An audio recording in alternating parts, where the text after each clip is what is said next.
Welcome to Guide Guru. We hope this video helps. You start by securing your data because fixes can go wrong. Backup photos and settings to cloud or a PC. Once backed up, remove the case and screen protector and clean edges with a microfiber cloth. Dust often causes intermittent contact. Make sure to force restart the phone next.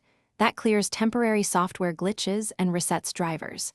If the screen still flickers, look for visible debris or a bent frame that could press the display. This quick triage gets you ready for deeper steps.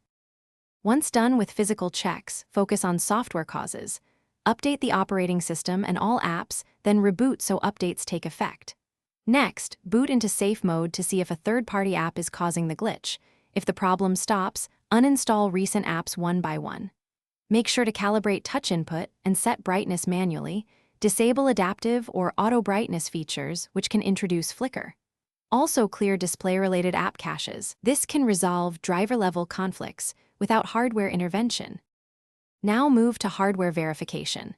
If you are comfortable and out of warranty, power down and carefully open the device to reseat the display connector. Loose cables often cause flicker. If you prefer not to open it, run the phone's built-in diagnostics or perform a factory reset after backing up data. This rules out persistent software issues. If the glitch continues, contact a certified repair center and have your warranty or repair options ready. A final tip: document the behavior. Thanks for watching. Consider subscribing if we helped you today.